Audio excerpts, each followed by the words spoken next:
ഇന്നത്തെ ജീവിതത്തിൽ നമ്മൾ എല്ലാവരും തിരക്കിലാണ്. ജോലി, പഠനം, കുടുംബ ഉത്തരവാദിത്തങ്ങൾ അങ്ങനെ പോകുന്നു. എന്നാൽ ഈ തിരക്കിനിടയിൽ ഏറ്റവും പ്രധാനപ്പെട്ട നമ്മുടെ ആരോഗ്യവും ജീവിതശൈലിയും പലപ്പോഴും നമ്മൾ അവഗണിക്കാറുണ്ട്. ആരോഗ്യം എന്ന് പറഞ്ഞാൽ അത് വെറും രോഗമില്ലാത്ത അവസ്ഥ മാത്രമല്ല, ശരീരവും മനസ്സും ആത്മാവും സമത്വത്തിലാകുന്ന ഒരു അവസ്ഥ കൂടിയാണ്. അതിനായി നമുക്ക് ദിവസേന ചെറിയ മാറ്റങ്ങൾ കൊണ്ടുവരാൻ കഴിയണം. രാവിലെ കുറച്ചു നേരം നേരത്തെ എഴുന്നേറ്റ് നടക്കുക, ശരീരത്തിന് ആവശ്യമായ പഴങ്ങളും പച്ചക്കറികളും കഴിക്കുക, മതിയായ വെള്ളം കുടിക്കുക, മതിയായ ഉറക്കം, ഇതെല്ലാം വളരെ ലളിതമായ കാര്യങ്ങളാണ്. ഇതൊക്കെ നമ്മുടെ ജീവിതത്തിന്റെ ഗുണമേന്മയെ വളരെയധികം ഉയർത്തും.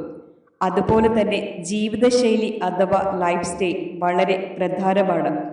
ദിവസേന നമ്മൾ എടുക്കുന്ന തീരുമാനങ്ങൾ തന്നെയാണ് നമ്മുടെ ആരോഗ്യത്തെ മെച്ചപ്പെടുത്തുന്നത്. സമയം പാലിക്കുക, സ്ക്രീൻ ടൈം കുറയ്ക്കുക, കുടുംബത്തോടും സുഹൃത്തുക്കളോടും സമയം ചിലവഴിക്കുക, സന്തോഷത്തോടെ ഇരിക്കാൻ ശ്രമിക്കുക, ഇതെല്ലാം നമ്മുടെ മാനസികാരോഗ്യത്തിന് വളരെ നല്ലതാണ്. തിരക്കുകൾക്കിടയിൽ നമ്മൾ ഓർക്കേണ്ടത് ഒന്നു മാത്രം: പണം നഷ്ടപ്പെട്ടാൽ നമുക്ക് തിരികെ നേടിയെടുക്കാം, പക്ഷെ ആരോഗ്യം നഷ്ടപ്പെട്ടാൽ എല്ലാം നഷ്ടമാണ്. ആരോഗ്യം നമ്മുടെ ഏറ്റവും വലിയ നിക്ഷേപമാണ്. നമുക്ക് ഇന്ന് തന്നെ ആരോഗ്യകരമായ ഒരു ജീവിതശൈലി ആരംഭിക്കാം. ശരീരം സുഖമായാൽ മനസ്സ് സുഖമാകും, മനസ്സ് സുഖമായാൽ ജീവിതം തന്നെ ആഘോഷമാകും.